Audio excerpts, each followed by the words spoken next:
Hello everyone. Today we'll have a look at how flat slab and raft foundation could be designed using MIDAS Gen. Now since this is a mass webinar, the attendee have been put on mute. Okay, if you have any questions, just enter those in the box shown by the red box shown under the questions. And if you can hear my voice clearly, just click on the raise hand button.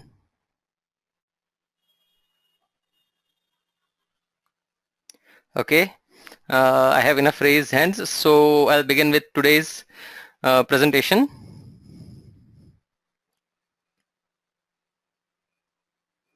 Okay, so these are the contents of today's webinar.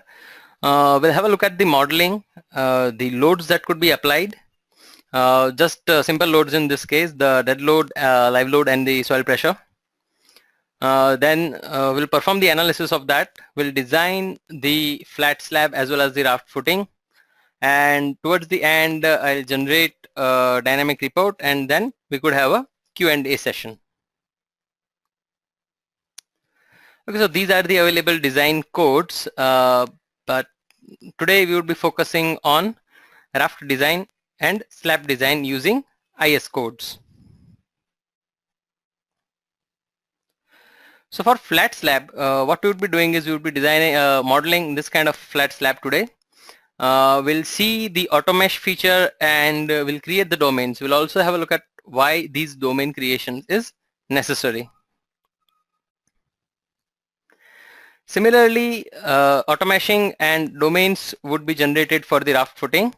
The difference between raft footing and flat slab design would be the soil springs that would be have to be defined for the raft foundation. Okay, so now we'll start with slab flexural modeling and design.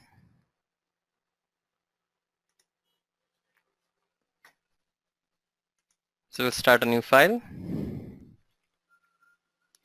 We'll set the unit system to kilonewton meter.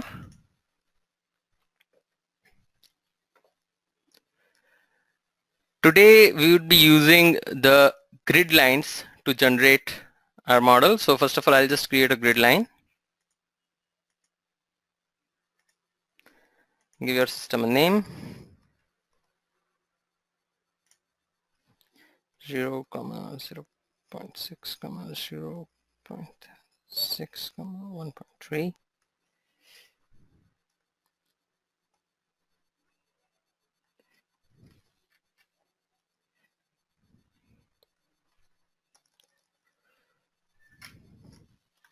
So this would be the grid spacing. The spacing is relative, mind it, not absolute.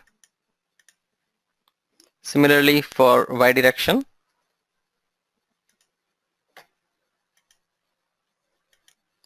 Okay, so now the grid line is made. So we'll just generate the nodes for the columns. So we'll go to nodes and elements, create nodes. The snap to grid is on, that could be activated from over here.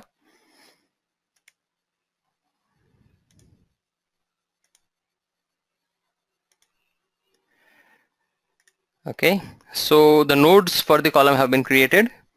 Now we'll extrude the column. So we'll use the extrude button. The material and section have not been defined, so you could do that by clicking on these three dots besides the material part. Click add, go to concrete, IS standards, we'll define M30. Okay, so its properties are available over here. But since OK is going out of the window, so I'm using this minimize button within. Similarly, to define the section, you could go to section, click add. We'll define a square column.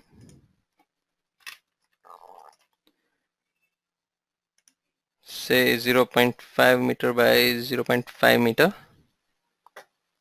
Okay, close, and we'll save this model for once.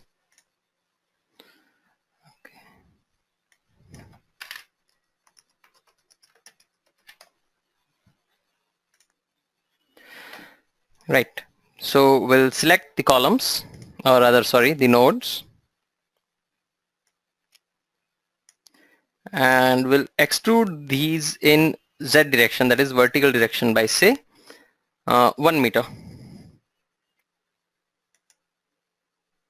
Okay, so this grid line is you can say the top of your raft slab, and the columns have been generated just above that. Okay, so we'll now translate these columns to the other required locations. So I'll select all by clicking here. I'll click on translate, distance. Now line snapping is off, so I'll just turn it on. Now this particular window over here, it is interactive. So if I'm moving my cursor accordingly, the points are also changing.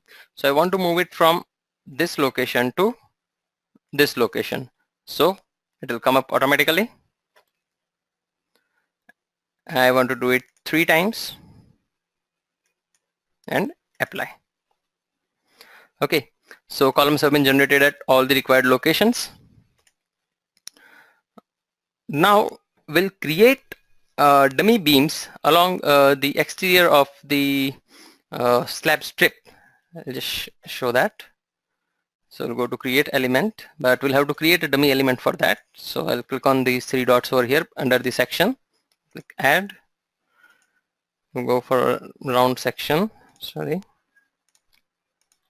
say dummy, user defined size, a very small size, say 0.001. Okay, close. This would be helpful in when we are making the domains as well as for automation part of it. So we'll create the element, sorry, dummy.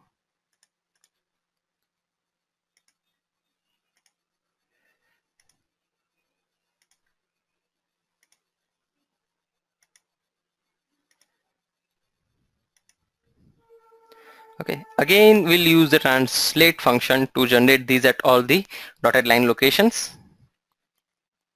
Go to translate, we want to copy it, but this time we'll have to select the intersect node and element option because we want the node points at these locations as well. So I'll just select the beams,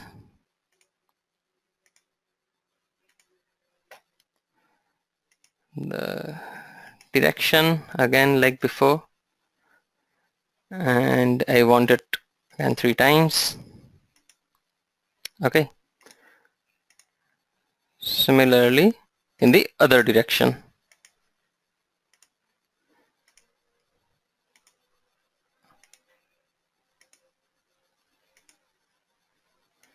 Okay, and apply. Okay, so now I'll just switch off the grid lines. So yeah, this is how it is generated. It has been generated at the base or rather at the raft footing location. Okay, so now we'll create the raft footing. So to do that, we just have to click on auto mesh. Now all the nodes in this raft footing location will have to be selected. So we'll go for select by plane. It's an XY plane, so I'll select XY over here and I click at one of the location and the entire plane would be selected. Okay, I want quadrilateral plus triangular meshes. Mesh size, let us give it as 0.25.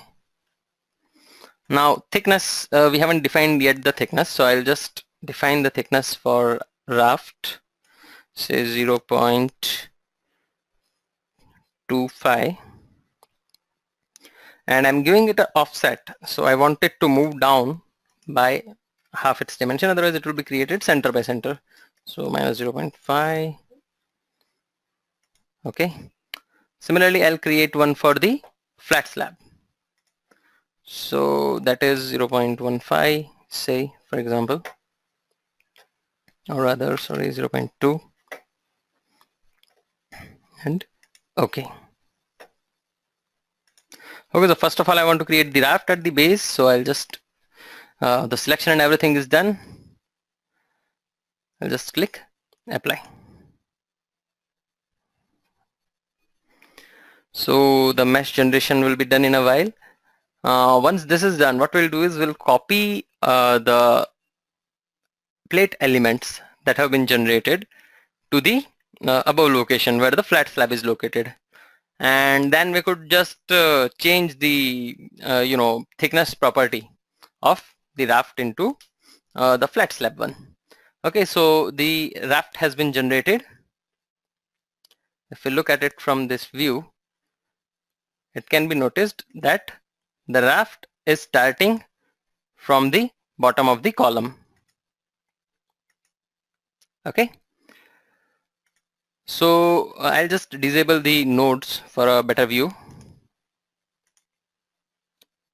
Okay, so again now we'll copy these elements to the flat slab location, that is 1 meter above. So I'll select by plane, sorry, XY plane, close, translate the elements in Z direction by 1 meter. I want to copy these, intersect nodes and elements, and apply. Okay, so we have obtained the plate elements at the slab location. However, the thickness for slab and raft is different. So we'll just select all these elements again. We'll go to works and we'll drag the flat slab one. Okay, so the flat slab plate elements have been assigned to the top plates. Okay, now we come to the domain creation. So as you can notice, domains have been randomly created right now. Okay, but what we'll do is we'll keep 6 domains. So first of all, I'll just delete the remaining domains. So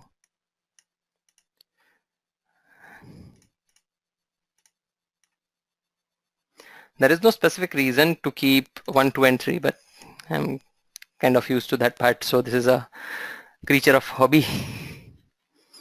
Okay, so all the flat slab parts I'm putting it in my first domain, and all the raft part I am keeping it in my fourth domain.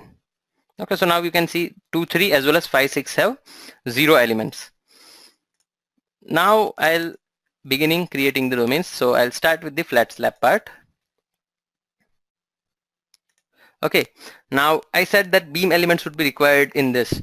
Why I said that? Right now all you can see is all the plates and columns are there, but if I want to divide it by the column strip and the remaining part of the strip, so to do that, once I double click on the beams, so now I can clearly view what is what. Okay, so right now all the plates are in the first domain. Okay, so I'll select the place in between the columns. So these are those elements.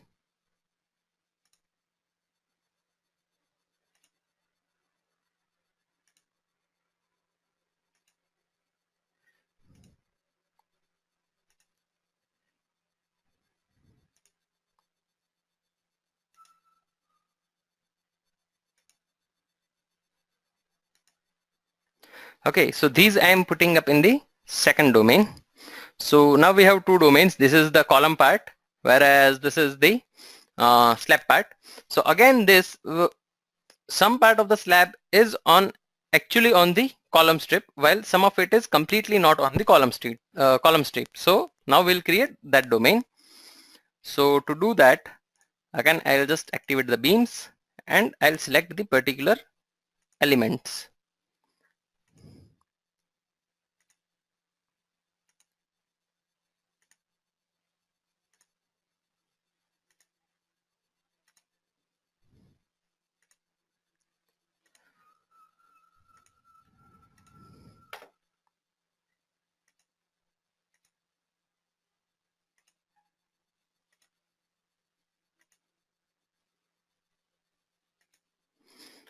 Okay, I'll just drag and drop the third domain. So now we have 3 domains. This is first domain, the second domain, and the third domain.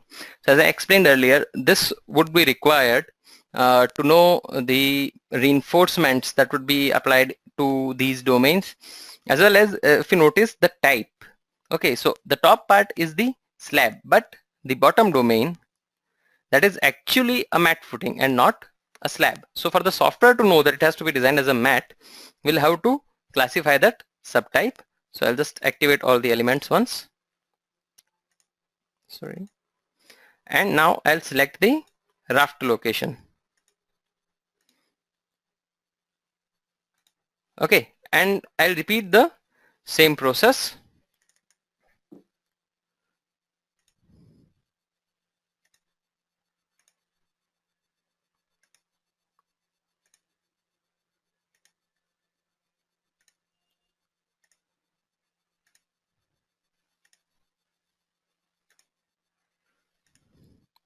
Okay, so this is going to be in my second domain.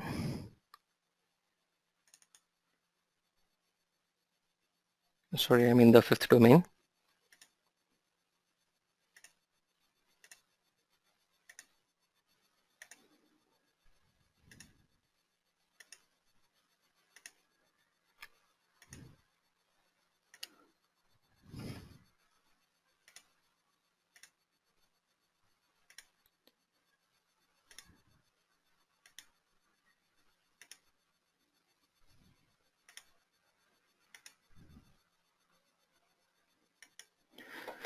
And this would be in the sixth domain.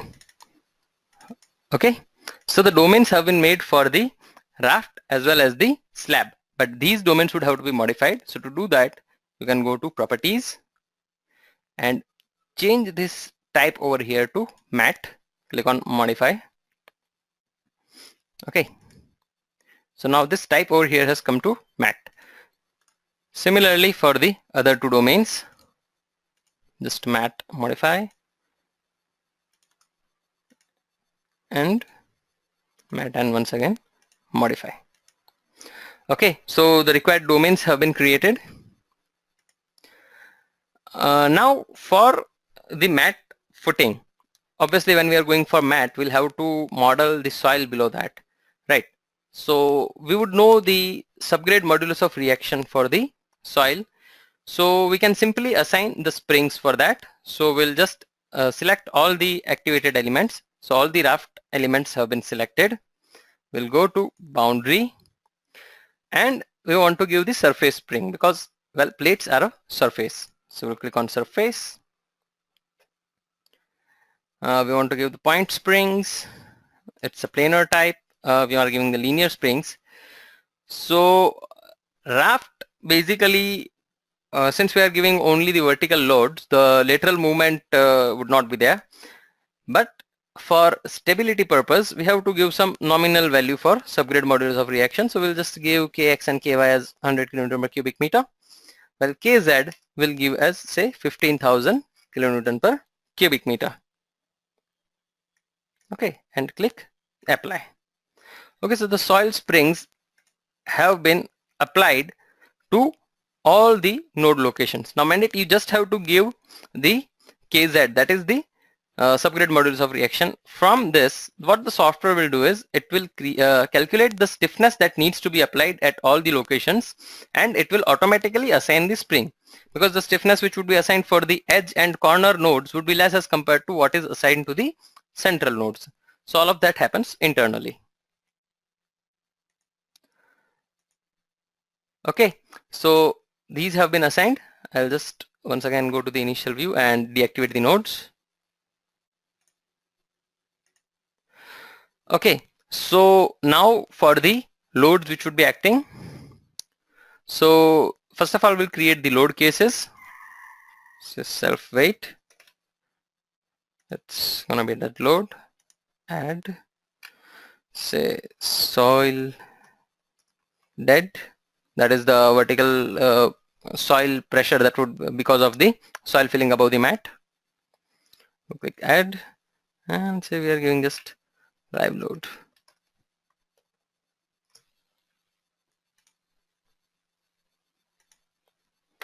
And okay, so the load cases have been generated.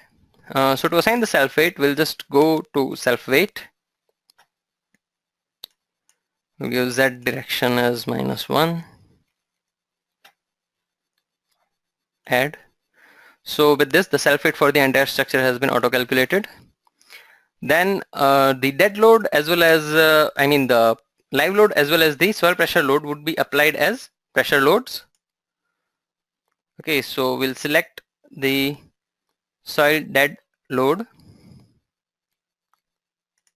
So first of all, we'll select all the raft elements and say we are giving it as minus 20 kilonewton per square meter.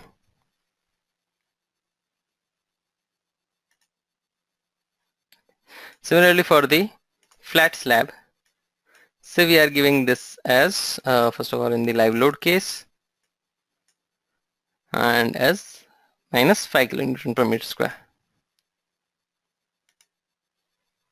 Okay, so load has been applied to all the plates. Now we'll simply perform the analysis. So I'll click here.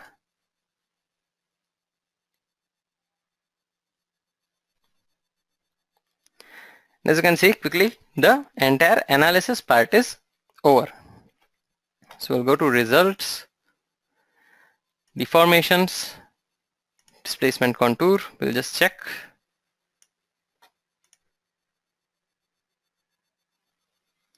Okay, so these are the displacement contours.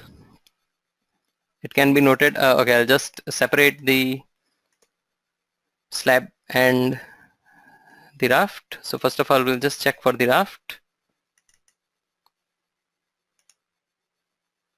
Okay, so these are the deformation contours for the raft. As you can see, the deformation is happening in a same pattern for the entire raft.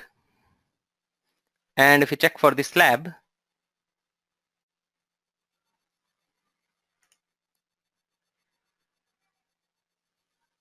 then similarly, this is the deformation pattern for the slab.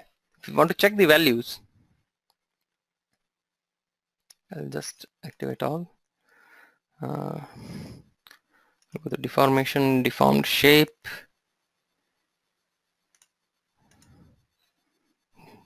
Okay, so the entire thing is shifting down. That was quite clear because we have provided the soil spring stiffness and not the fixed supports. If you want to have a look at the magnitude, we have provided high loads. So it is deforming by almost 1 meter because the spring stiffness is considered were less. Okay, but the stability of the structure has been maintained.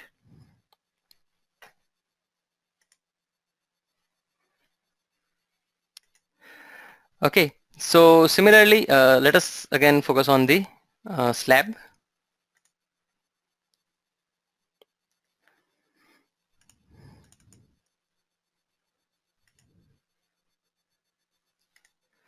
Okay, so say for the slab, if you want to check the bending moment at certain locations, you can go for plate forces and moments. I will consider the average nodal forces. Now this mx, my, mxx, myy, mxy, these are your plate forces, plate moment components.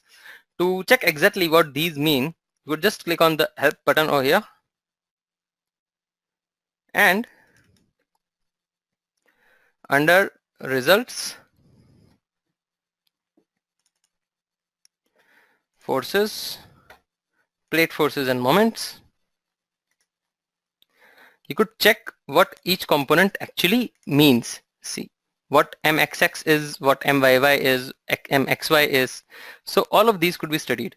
So it's bending moment per unit width in direction of element local axis or UCS x-axis as might be the case. Similarly, the others. We have quite detailed help manual. It could be referred whenever you are stuck anywhere. Okay, so if I want to check mxx, I'll just check the contours. So this is how it is happening. Now, because of the deformation of the footing below, the mxx values that are seen are not completely in what you can say very symmetric pattern. If you want to do that, you could consider the fixed footings, and these patterns, moment patterns, would be symmetric. Similarly, you could check MYY. Okay, if you want to check their magnitude, you could go to legends and check the magnitudes over here. Okay, these are quite low in magnitude. Oh, sorry, the units are different. Okay, yeah. So in kilonewton and meter, now these have been updated.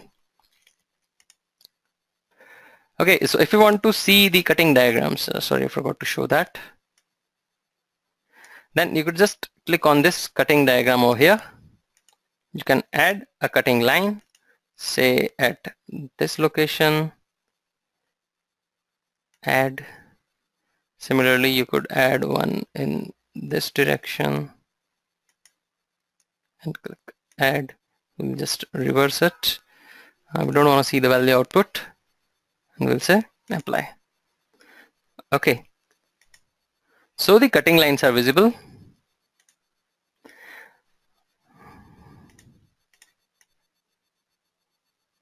Okay, if you want to see average nodal, then you could select that, click on apply.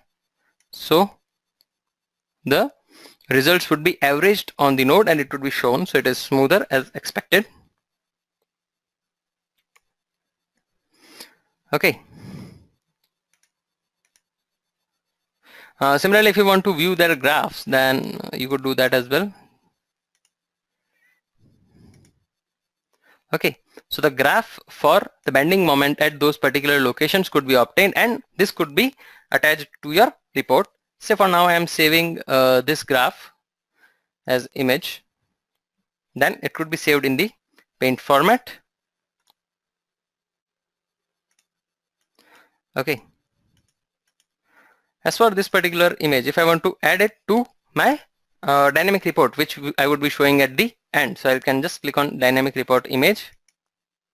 Okay, this is for my slab, so I'll just write slab over here. Okay, as well as we'll save an image for the complete structure. So I'll just activate everything. I'll take it to its initial view.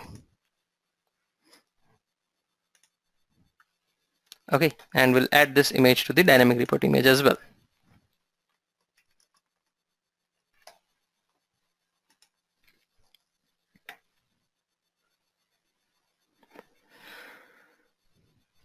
Okay, so this is how the results could be viewed at different locations. Similarly, if you want to view the result tables, you could go to result tables, plate, forces and moments. Similarly, you could even view the reactions, but in this case, since these are springs, it would be a big table. Okay, so I'll be moving on to the design part. So in the design, you can select the Indian standard from the drop-down list. Okay, from the RC design, we'll first of all specify the design code. Now over here it is mentioned what the factor of safety for soil is required and what is the modulus of the subgrade reaction. So this would be the subgrade reaction modulus, which would be used for the design part. Click OK.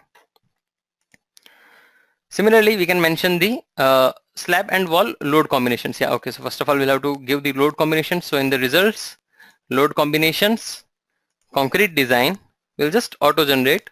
Now since we have given just dead load and live load, so two combinations should be made. One for strength case, one for service case, and these are the details of the load combination. You could see the factors over here.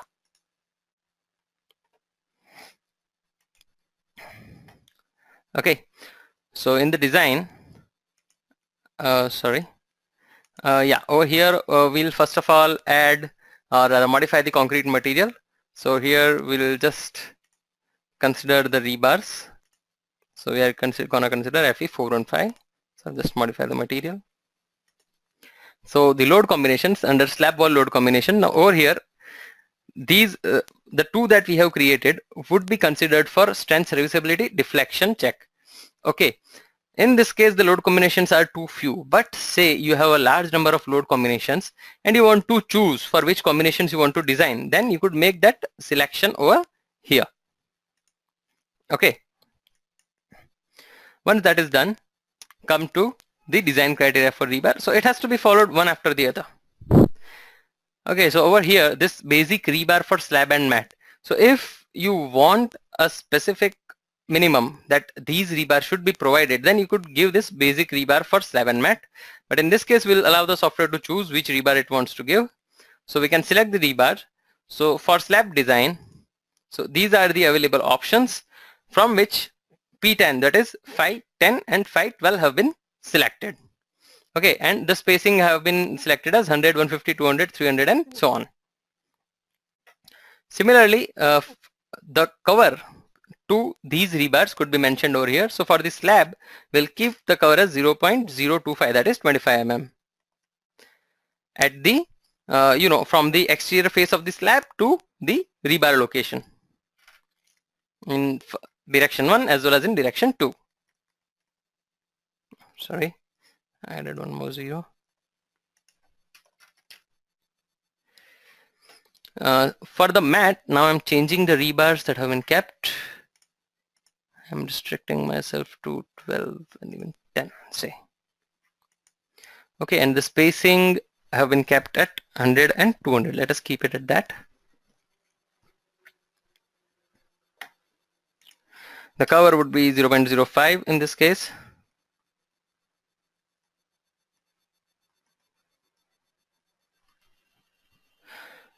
And okay. Okay, so the rebar criteria have been specified. Now, simply you could go for, if you want to give some bars for checking, that is, say if you already have the reinforcement bars that you want to apply, then you could do that over here. Now for that, you could, just select the particular domain. So this is why I said domain definition is important. If you select this domain and you select the bars that you want, say at 100 spacing, add, oh sorry, I have to give a name. Say for example, okay, so now I have given rebar for this domain. Similarly, if I want to add rebar, so I'll just select the other domain and I'll add the rebar for that. Moreover, these have to be provided in top first direction, bottom first direction, top second direction and bottom second direction. What these directions mean is mentioned in the guide diagram given at the side. Okay, so this way you could add a rebar for different domains and you could check whether it is sufficient or not. Today we would be focusing on the design part. So we'll go for slab flexural design. I'll just select all the elements, average nodal, and both the faces. Let us check what rebars the software is suggesting, and we'll click apply.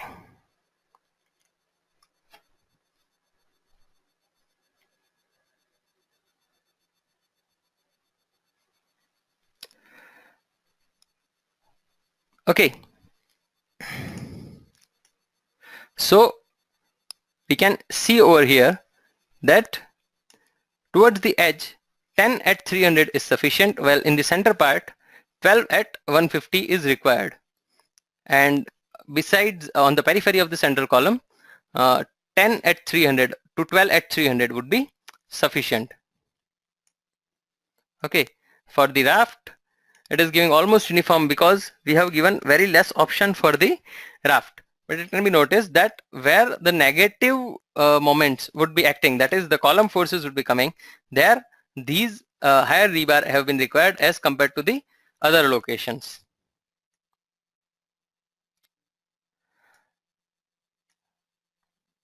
Okay. So if you want to view, if you want to rather update this rebar to your existing plate elements, plate domains, then what will happen is if you find this sufficient, you can update it, and if you want to modify the rebars somewhere, then you could go to slab flexural checking, modify the rebars there. Let us say if I update. Okay, if you go to slab flexural checking, sorry,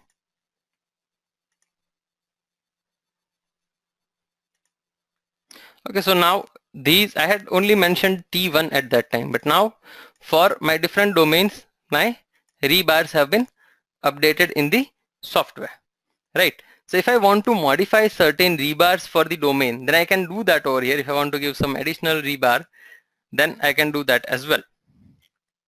Okay, and then it could be checked by using this slab flexural checking option, right? So in this way you could design the raft as well as the flat slab. Now coming to the next part, that is the dynamic report. So you could go to tools and click on the dynamic report generator over here.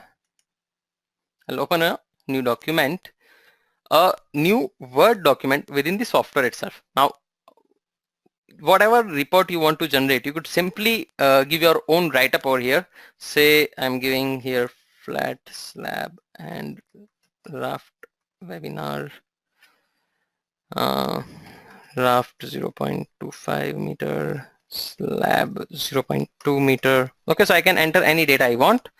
And after that, if I want to insert the image, then I have given the full structure image right over here, right? So I could just drag and drop it over here. So this image that I had actually saved would be updated in the report. Similarly, if I want to give an image for slab check, or rather slab result, I'll just write slab result. I can drag and drop this particular image. Okay, so it is showing the bending moments. If I want to take certain section properties, say column section property, then that too could be added. Okay, so these are the section properties for the column. This is the shape and area, size, everything is mentioned. Okay, so this is how you could just simply drag and drop and generate your entire report. If you want to add certain theory to that, then that is also possible. But as it generally happens in our field, once the report has been generated, we are usually asked to make certain modifications on the client's whim. So the entire work in generating the report would have been wasted.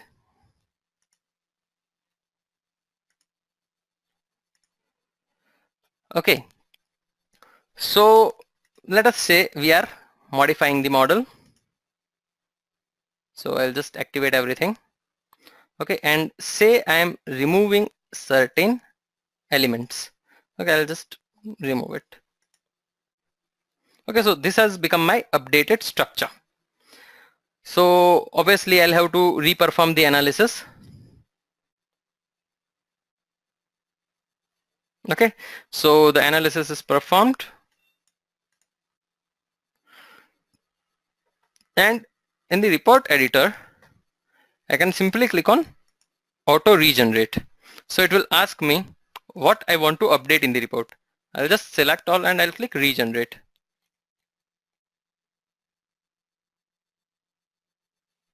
Okay, so with that my images would be modified, my results would be modified, even the section properties. However, we haven't changed it this time, so it will remain the same. Okay, so in this way, no need to do any additional work, but no doubt the theoretical part, say whatever I have mentioned, flat 7 raft webinar and all these theoretical part will remain unchanged. So if that part needs to be changed, then that would have to be done manually. Okay, so we'll just finish the presentation. Oh, sorry. Okay, so this is what I have said. You could register images, tables, graphs. You could give the entire building. If at all it has time dependent properties, then that anything and everything could be added to the dynamic report. Just generate it, modify if at all needed, re-perform the analysis, and as I showed, the auto regeneration will help in getting the work quickly done. So if you have any questions, kindly send us those. We'll try to answer as much as we can right now. If we can't answer all, you could always get back to us on techsupport@midasit.com and we would help you out over there.